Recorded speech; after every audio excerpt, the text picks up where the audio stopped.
Fala galera, BJ na área trazendo uma reflexão. Monark, podcaster ali do Flow, um dos maiores podcasts do Brasil, deu o que falar esses dias falando e fazendo uma apologia ao nazismo. E eu quero usar esse assunto como base para te levar a uma reflexão muito profunda que pode fazer uma grande diferença na sua vida. Eu não quero entrar aqui nos méritos da fala dele sobre o nazismo. Enquanto eu assistia ali, eu falava, não, ele tá falando isso. Não, só pode estar bêbado falando isso. E realmente, ele estava bêbado. Na sua defesa, né, ele falou ali, pedindo desculpa, falou, gente, eu tava bêbado, eu tinha bebido, tal e tal. Enfim, isso me trouxe uma reflexão muito grande que eu quero compartilhar com você, que é sobre a consequência do uso de bebida alcoólica na nossa vida. Quantas coisas a gente faz, quanta desgraça vem e acontece no mundo por conta dessa questão da bebida alcoólica. Quero te levar a uma reflexão sobre o que a bebida faz com o ser humano, se é positivo ou negativo, e também falar sobre o que a Bíblia fala sobre esse aspecto. Será que a Bíblia permite, ela deixa e estimula o uso de bebida alcoólica ou não? Será que ela é contra? A gente vai conversar um pouquinho sobre isso hoje. O primeiro detalhe curioso é que, gente, é fato que a bebida não faz bem para a saúde. Tem gente que fala, até esses dias saiu uma reportagem, não, use vinho, o vinho é bom para o coração e tal.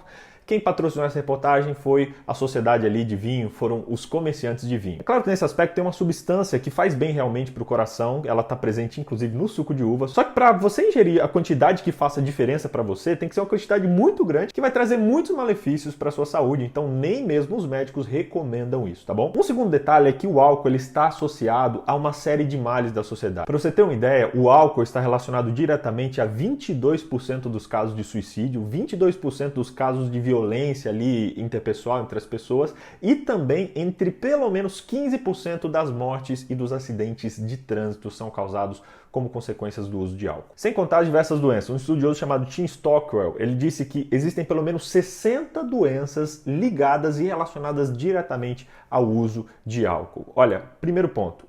O consumo do álcool não faz bem para a saúde. Ponto final. Aí você pode dizer, BJ, mas beleza, o álcool me ajuda a curtir, aproveitar. Realmente, se não fosse bom, ninguém usava. É claro, o álcool ele abaixa ali, né, o nosso filtro, fazendo com que as pessoas se divirtam, com que as pessoas sejam mais autênticas, mais espontâneas, deixando a vida um pouquinho mais leve. De fato, isso acontece. Mas o preço pago para isso é muito alto. Quando abaixa esse filtro, a gente se torna suscetível a fazer muita besteira, como no caso do Monark. Aí você pode dizer, BJ, beleza, ele só colocou para fora o que ele estava pensando. Sim, ele tirou o filtro, colocou para fora um pensamento que talvez ele tinha e que isso causou desgraça não só para ele, mas para um monte de gente. Esse tirar o filtro, ele gera muitas consequências negativas. E quando você coloca na balança, o benefício que o álcool traz, somado ao malefício que ele traz, gente, não vale a pena. Um outro detalhe é que quando ele tira esse filtro, ele tira de nós o controle das nossas emoções e das nossas decisões. Inclusive através do cérebro, da mente, que é por onde Deus fala com a gente.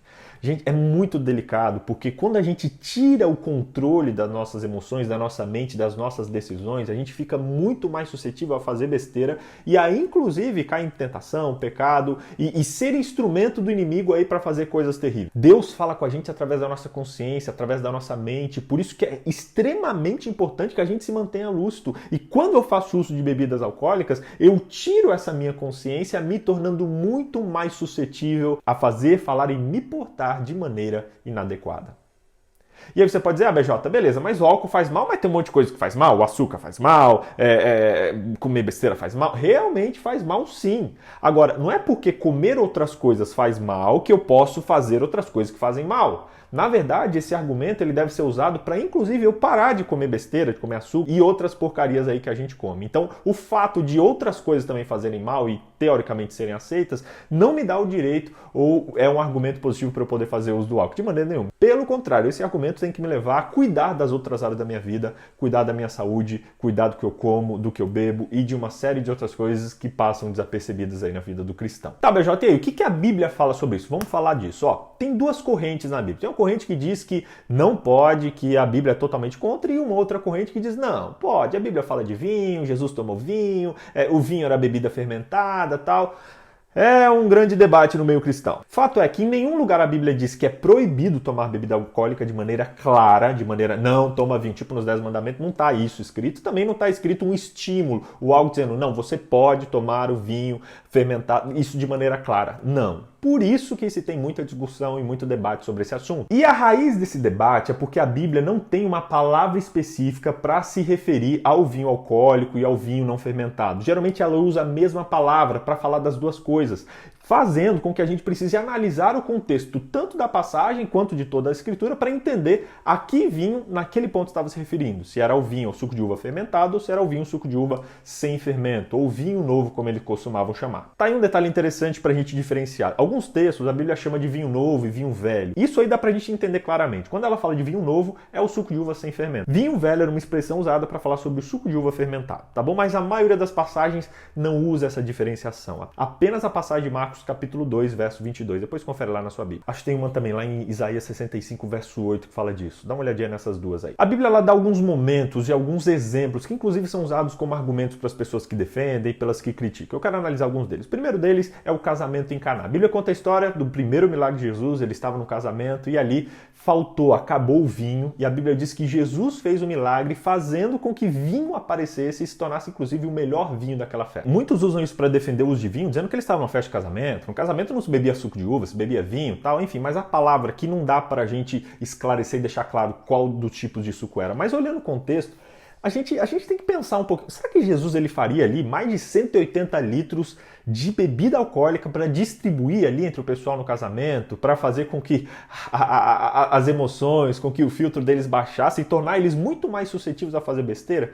Isso me leva a uma reflexão, e talvez deve te levar a uma reflexão também. Um outro detalhe é que eles já estavam no final da festa. Se eles estavam no final da festa, provavelmente eles já estariam, inclusive, bêbados. E eles não teriam nem mesmo o tato para distinguir e pensar, pô, isso aqui é um vinho gostoso, como eles disseram. Não, isso aqui é um vinho, deixa o melhor vinho pro final. Eles já deviam estar tudo bêbado. Quando a gente não tem algo claro nas escrituras, a gente precisa analisar a escritura como um todo. Até um princípio de interpretação da Bíblia é que a Bíblia ela não se contradiz. Então a gente precisa olhar a Bíblia como um todo. E a gente tem que analisar esse texto à luz de outros textos. Eu fico me perguntando, como Jesus faria vinho alcoólico para as pessoas, contradizendo outros textos da palavra de Deus, onde ele mesmo diz, né, iluminando, inspirando ali os profetas, de que não é interessante, não faz bem para a saúde, não é bom para o ser humano fazer uso disso. Será que Jesus estaria estimulando isso? Será que ele faria isso? Tem alguns textos que eu separei para vocês, por exemplo, Abacuque 2, verso 15, diz assim, ó, ai daquele que dá de beber ao seu companheiro, ai de ti que adicionais bebida ao teu furor e embebedas para ver a sua nudez. Olha só, Abacuque está dizendo assim, ai daquele que dá bebida para o seu companheiro. Será que Jesus ia se contradizer nesse ponto, em fazer algo que a Bíblia condena, especialmente usando essa palavra ai, essa expressão ai, que é uma expressão de reprovação total da palavra de Deus? Efésios 5, verso 18 diz ainda, não se embriaguem com vinho, mas deixem-se encher pelo Espírito de Deus. Será que Jesus estaria estimulando a embriaguez, fazendo o vinho e contradizendo esse texto de Efésios capítulo 5, verso 18. O interessante é que o governante da festa ele elogiou a pureza daquele vinho, o que nos leva a uma reflexão. Se você olhar todo o contexto da Bíblia, se você estudar a fundo, inclusive no programa Evidências, o professor Rodrigo Silva falando sobre isso, ele diz que o vinho puro era considerado o suco de uva. E quanto mais fermentado ele estava, menos puro ele era considerado. Isso é curioso.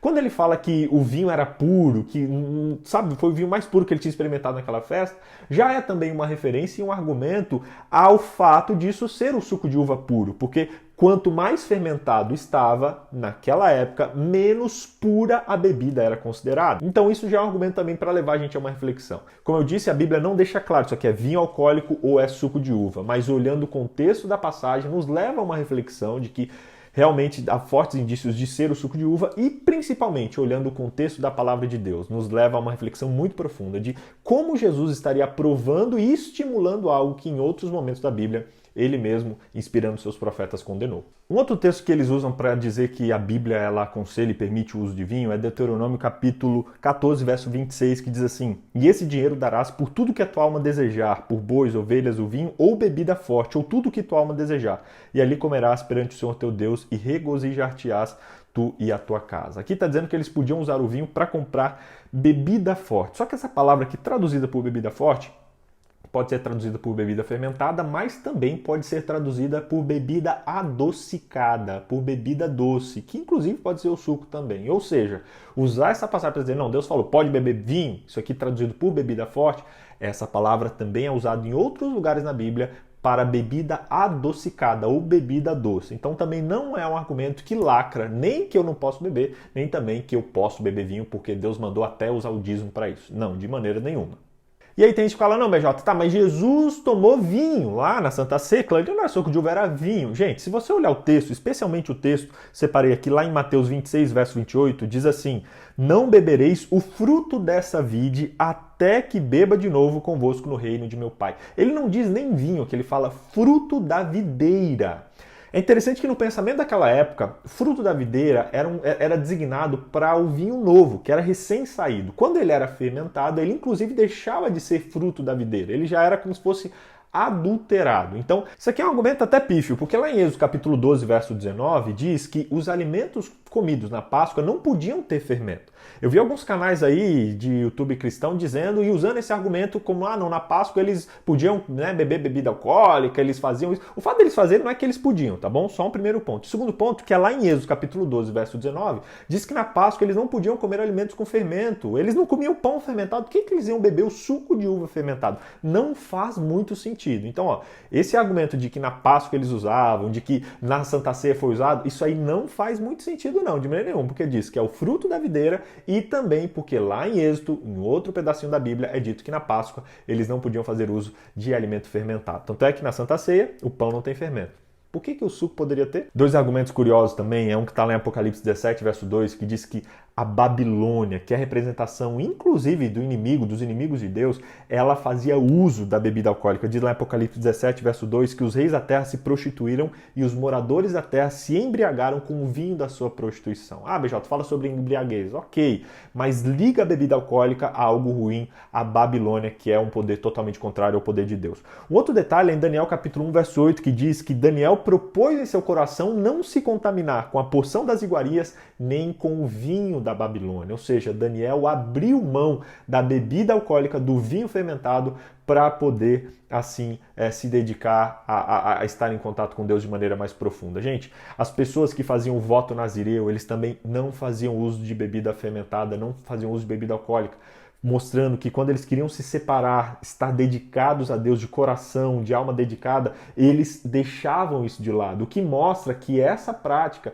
é uma prática que, de certo modo, nos afasta de Deus. E aí outros falam, não, mas no dia do Pentecoste, lá em Atos capítulo 2, verso 13, diz que eles estavam falando em línguas, e aí o pessoal falou, não, esse povo está embriagado aí, eles estão bêbados e tal, e também eu já vi alguns youtubers cristãos aqui usando esse argumento, dizendo, não, tá vendo? Os discípulos estavam na Páscoa, estavam ali naquela comemoração, tinham bebido e aí realmente eles estavam bêbados. O curioso é que nesse texto a palavra usada é a palavra gleukos, que ela se refere diretamente ao suco de uva ou ao suco ali fervido sem álcool. Então essa palavra aqui não é nem aquela palavra que é dúbia, que é discutida, não. Aqui a palavra usada para dizer que eles estavam bêbados, né, de vinho, é uma palavra especificamente usada para suco de uva, suco sem fermentação. Ou seja, isso aqui era inclusive uma sátira deles dizendo, meu, eles estão bêbados aí com suco de uva, com sucão de uva que eles tomam aí. O que inclusive é um argumento para a gente não fazer uso de bebida alcoólica, porque dá indícios muito claros de que os discípulos e de que os primeiros cristãos não faziam uso da bebida fermentada.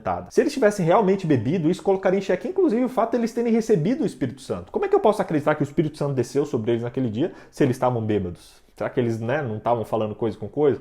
Então, sinceramente, esse argumento aí de que eles beberam ali no Pentecostes, isso aí também não faz o mínimo de sentido, especialmente pela palavra original que é empregada aqui. Um outro argumento que eles usam é de 1 Timóteo capítulo 5, verso 23, onde Paulo aconselha Timóteo a beber um pouco de vinho por causa do seu estômago. Olha que curioso. Aqui a palavra usada foi a palavra oinos, que é inclusive a palavra mais usada para falar vinho, e ela não deixa claro, ela pode ser usada para vinho não fermentado ou vinho fermentado. Só que existem referências antigas daquela época que mostram que o suco de uva ele era usado contra enfermidades, especialmente contra enfermidades do estômago. E também é comprovado que beber vinho, inclusive, faz mal para o estômago, pode causar úlceras estomacais. Como é que Paulo estaria aconselhando Timóteo a tomar vinho fermentado, que inclusive faz mais mal para o estômago do que bem, ao invés de tomar o suco de uva, que era algo que naquela época era usado também para questões aí de doenças no estômago. Então esse argumento também é meio delicado. Um outro detalhe é que muito provavelmente Timóteo tivesse feito o voto de Nazireu, ou seja, abrindo mão de beber vinho, né, fermentado e até não fermentado. Provavelmente ele bebia apenas água. E Paulo está aqui aconselhando ele a beber um pouco de suco de uva, até para fazer bem ali para a sua saúde e para o seu problema de estômago. Então há fortes indícios de que isso aqui não seja uma fala sobre vinho fermentado, mas seja uma fala aconselhando Timóteo a tomar um pouco de suco de uva, porque vai fazer bem bem para a sua saúde e para o seu estômago. Para mim, o principal argumento aqui é que lá em 1 Timóteo capítulo 3, verso 2 e verso 3, Paulo instrui Timóteo e os bispos a serem abstinentes de bebida fermentada. Agora, a gente olhando o contexto, a gente fica pensando, né? Como é que Paulo, ele falaria na mesma carta dizendo, olha, não bebam bebida fermentada, sejam abstinentes, vocês são bispos, vocês são diáconos, inclusive, por tabela, você, Timóteo, não beba, e aí lá na frente fala, ó, não, é bom você beber um pouquinho. Será que Paulo estaria se contradizendo? Eu não acredito nisso, não. Um outro argumento que a galera usa é Provérbios capítulo 31, verso 6, que diz assim, dê bebida ao forte, ao que está prestes a perecer, e vinho aos que têm coração pesado. Aqui é interessante, ele está dizendo de um caso que a pessoa está próxima à morte, está passando por uma dor, por um momento muito terrível ali.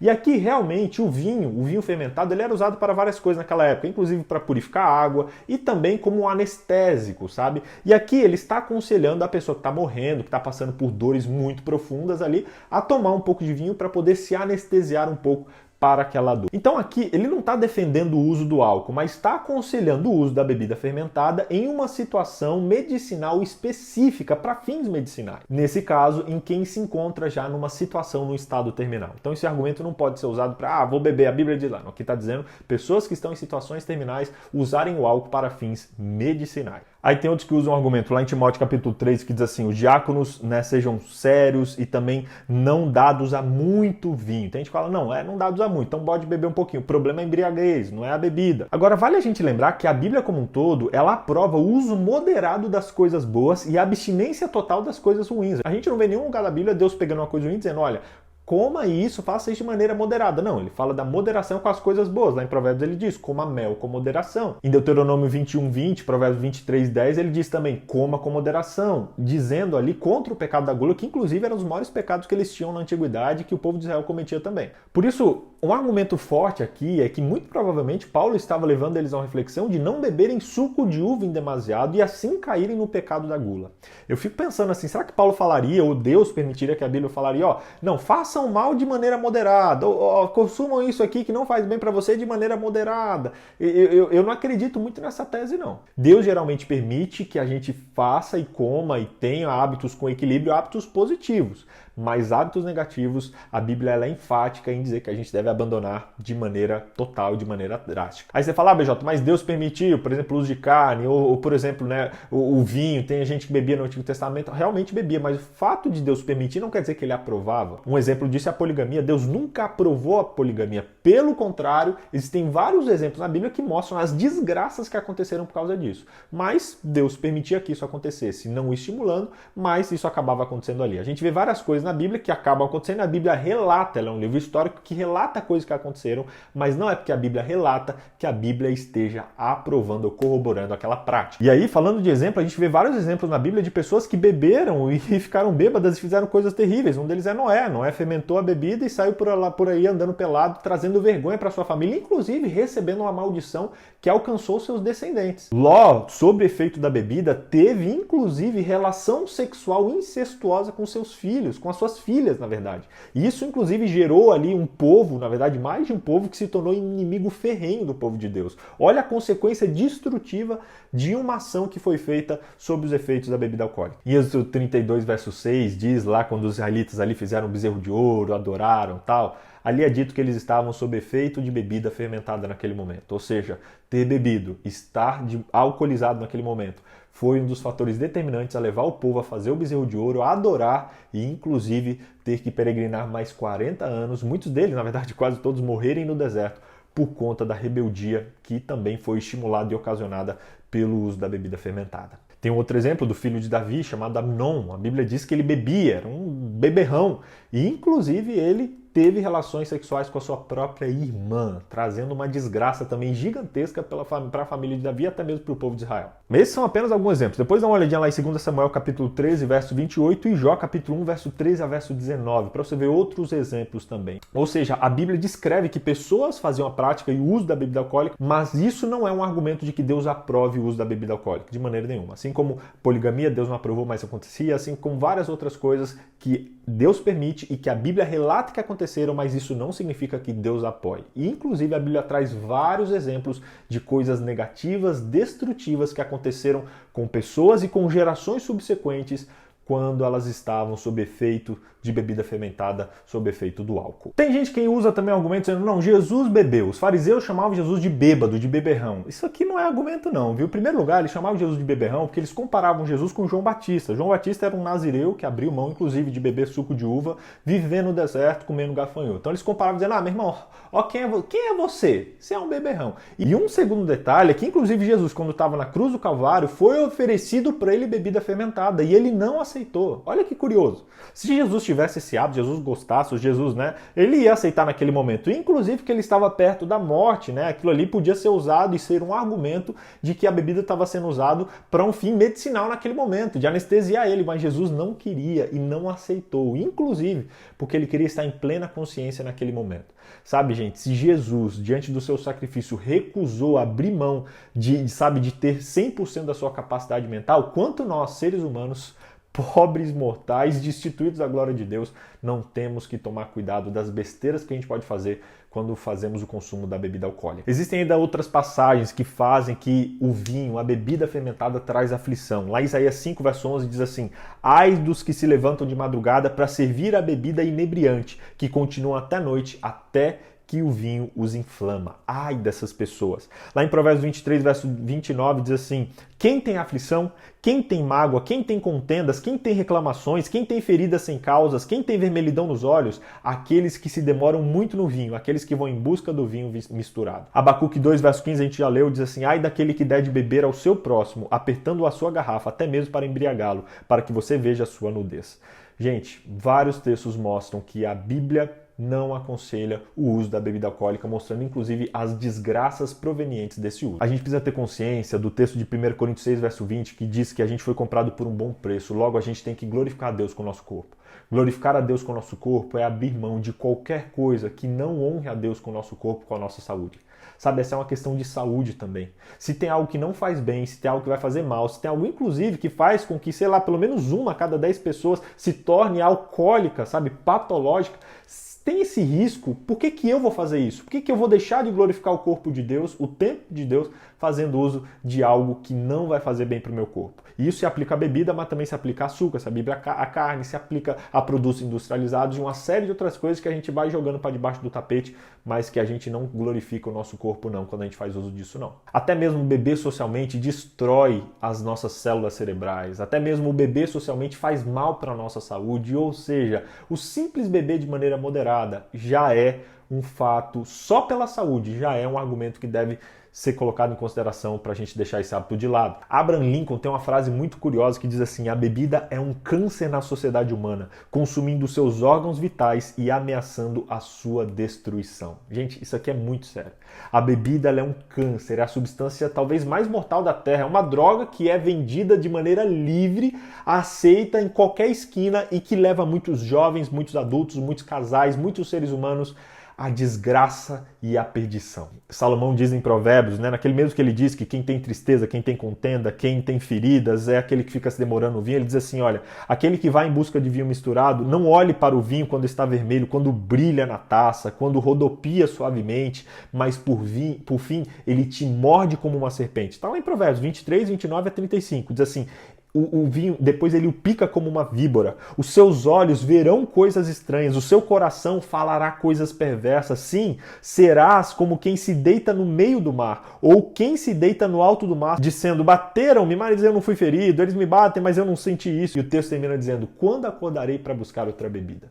Gente, esse texto de Provérbios 23 mostra uma descrição triste da realidade de muitas pessoas que faz o uso da bebida alcoólica e que acha aquilo bonito, mas depois são picadas como uma serpente, como uma víbora e são acometidos pelos males causados por essa desgraça. Jeremias, inclusive, diz que dar vinho para o povo era uma punição de Deus. Lá em Jeremias 13, verso 12 a verso 15, diz que Deus ele falou, olha, eu vou punir vocês dando garrafas de vinho livremente para poder destruir a nação de vocês. O próprio Deus considerava o vinho como algo para fazer mal para a nação, dizendo, ó, quer saber uma punição que eu vou dar para vocês? Vou dar vinho para vocês, porque isso aí vai destruir a nação de vocês.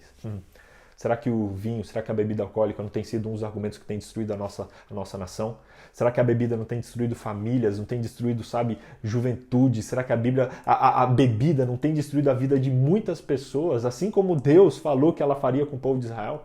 Isso leva a gente a pensar.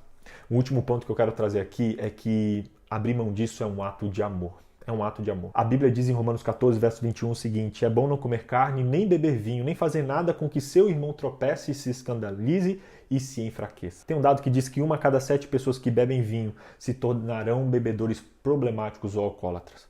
Se você acha que não faz mal para você, se você acha que não faz sentido os argumentos da Bíblia, por amor aos outros, deixe isso. Sabe, se você, não, pra mim, eu sei me controlar, beleza, mas talvez você, e beleza não, né, porque a Bíblia condena, enfim, mas se você não aceita, o problema é seu. Mas por amor ao outro, sabe? Alguém que talvez vai ter problema com o alcoolismo, alguém que talvez vai ter dificuldade, vendo você que tem controle bebendo, vai querer beber também e vai ser levado ao pecado, porque você foi uma pedra de tropeço. Então, se você não tem amor a você mesmo, se não tem amor à palavra de Deus, tenha pelo menos amor às outras pessoas. Já vi vários casos, inclusive de pais que deram bebidas para os seus filhos experimentarem e depois os seus filhos se tornaram alcoólatras, inveterados, e que eles se tornaram uma pedra de tropeço. Se você não faz ou não abre mão disso por você, ou pela sua saúde, ou pela palavra de Deus, pelo que ela aconselha, faça isso pelos outros, faça isso pelos seus filhos, faça isso pelos seus amigos e pelas pessoas que talvez podem ser levadas a pecar e até um caminho muito perigoso e até a dependência do álcool por intermédio do seu exemplo negativo nessa área. Gente, a bebida alcoólica ela é responsável por grande parte dos homicídios, por grande parte dos acidentes de trânsito, por grande parte das prisões, das brigas, dos pecados, dos divórcios, das traições. Não tem como a gente dizer que isso é algo aceitável, que isso é algo bom para o crente fazer. Não tem como. Como eu falei aqui, o álcool é responsável por quase 1/4 de todos os suicídios. Cara, não tem como eu dizer que isso é um negócio bom. Não tem como. Deus nos chamou para ser uma nação de sacerdotes, sabe? Deus nos chamou para sermos uma nação santa. E os sacerdotes da época da Bíblia, as pessoas que eram separadas para a santidade, algo que elas faziam era abrir mão da bebida alcoólica. Em Levítico 10, verso 9 e o verso 19, diz que eles não deveriam beber vinho nem bebida inebriante para que eles não morressem. Os sacerdotes, as pessoas que queriam a santidade, as pessoas que faziam um voto ali de estarem separadas a Deus, elas abriam mão da bebida alcoólica. Esse é mais um argumento para nós, que somos o povo dos últimos dias, que queremos fazer parte daquele povo, daquela geração que vai ver Jesus voltar. Se a gente quer ser essa nação santa, a gente precisa abrir mão disso, a gente precisa deixar isso de lado. Qualquer coisa que possa dificultar e possa, dificultar a nossa santidade deve ser deixada de lado, e nisso eu deixo incluído aqui o uso da bebida alcoólica. A Bíblia inclusive diz lá em 1 Reis capítulo 20, verso 16, que um rei perdeu uma batalha por ele estar embriagado. Ele estava lá bêbado e ele falou um negócio lá meio louco, uma ordem nada a ver, as pessoas cumpriram a ordem do rei, e isso fez com que eles perdessem toda aquela batalha. O próprio rei da Babilônia também foi morto, Belsazar foi morto ali na sua última façanha de embriaguez, quando ele estava bêbado e mandou pegar todas as coisas lá do templo para se embriagar também com aquilo. Isso foi a gota final que levou ele à sua morte. Sabe, gente, eu termino esse vídeo com um apelo. Falei um monte de argumento, um monte de coisa, ficou gigante esse vídeo, mas eu acho que isso que aconteceu lá, né, com o podcaster lá do Flow deve servir como um exemplo pra gente cuidar. Não apenas cuidar evitando a bebida, porque ela vai fazer a gente falar coisas que a gente não devia. Não, mais do que isso, a gente tem que cuidar do que a gente pensa, tá bom? Porque a bebida às vezes só tira o filtro de coisas que estão no nosso coração, tá? Só para deixar isso claro. Mas acho que isso leva a gente a uma reflexão de que o uso da bebida alcoólica de maneira nenhuma é algo bom para o ser humano, muito menos para o cristão. Se você não acreditar em Deus, se você não acreditar na Bíblia, olhando apenas friamente, você vai ver que é algo muito arriscado, que é algo que não vale a pena. E mesmo você fala, eu me controlo, tem gente que não se controla, tem gente que por causa disso fica doente, tem gente que vira alcoólatra, e isso é causa de mortes, de suicídios, de término de relacionamento. Cara, não vale a pena. Ah, mas eu me controlo, tá? E os outros que não se controlam? Isso se você não leva em consideração a palavra de Deus. E para você que é cristão, para você que considera a palavra de Deus, olha a Bíblia como um todo. Não pega um texto fora de contexto para poder usar ele como argumento. Eu fui muito sincero em dizer para você que a Bíblia não proíbe claramente o uso da bebida alcoólica, dizendo é pecado. Mas também ela não fala você pode tomar. Não. Os textos, e principalmente os textos chaves, usam a palavra que pode significar tanto uma coisa quanto outra. Mas olhando a Bíblia como um todo, olhando outros versos, a gente vê que no todo da Bíblia não é possível que ela tenha aconselhado ou que ela tenha estimulado essa prática. O uso da bebida alcoólica era algo que acontecia, era uma prática que era realizada, que realmente era feita, mas que isso não significa que era aprovada ou aceita por Deus. Não temos argumentos suficientes para provar que Jesus bebeu de maneira nenhuma, que os discípulos beberam também não. A gente tem apenas alguns textos isolados que são tirados do contexto para defender essa ideia. Então, você que é cristão, analise a Bíblia como um todo, estude a fundo isso. Ouça os argumentos, eu ouvi os argumentos das pessoas, inclusive que defendem, através da Bíblia, o uso da bebida alcoólica e sinceramente não fazem sentido. E eu quero ser sincero com você dizendo, analise isso. Analise com muito carinho e veja se realmente vale a pena você fazer essa prática. Olhe para o mundo, olhe para os problemas, olhe para a sociedade, olhe para a palavra de Deus. E em nome de Jesus, eu quero encorajar você a se abster. Se abster do uso do álcool, porque nós somos uma geração santa. Nós somos um povo que busca a santidade. E se esse é o nosso objetivo, a gente precisa eliminar todo e qualquer hábito que possa ser prejudicial para que isso aconteça. E o uso do álcool, juntamente com uma boa alimentação, juntamente com açúcar, carne, várias outras coisas que a gente deve evitar. Não estou escondendo as outras, é tudo, gente. Nós precisamos voltar, nós precisamos nos colocar numa posição de santidade, buscando ao máximo a santidade que é requerida do povo de Deus, especialmente nos últimos dias. Espero que esse vídeo tenha feito sentido para você. Espero de coração, sabe? Estou de coração sincero aqui expondo, que você reflita na sua vida, que você mostre, talvez, compartilhe isso com um amigo, com alguém, para levá-lo a refletir também, para que a gente seja um povo mais santo, sabe? E para que a gente não corra riscos desnecessários e nem seja pedra de tropeço para outras pessoas. Meu apelo para você hoje é que você tenha uma vida santa, uma vida pura, que você glorifique a Deus com o seu corpo, abrindo mão de todo e qualquer hábito que possa prejudicar, deturpar ou dificultar a sua santidade. Se isso fez sentido para você, escreve aqui nos comentários o que você acha. De maneira respeitosa, se você discordar, pode escrever aqui também, somos livres. Mas compartilhe esse vídeo com alguém que você acha que faz sentido e, acima de tudo, pesquise por si mesmo. Leia a palavra de Deus, pesquise os textos, pesquise as consequências desse hábito para a sociedade. Pesquise o seu fundo, tire suas próprias conclusões. Eu estou aqui só jogando fogo, sabe, a primeira faísca para te incentivar a ir fundo e a pesquisar e entender mais. Com certeza, no fim das contas, você vai perceber que é um hábito que não vale a pena ser praticado por aqueles que querem glorificar a Deus. Que Deus abençoe sua vida, que Ele te leve a uma reflexão e que cada dia mais você seja uma pessoa santa, pura, verdadeira, sendo uma bênção para o mundo e para as pessoas que estão à sua volta. Valeu!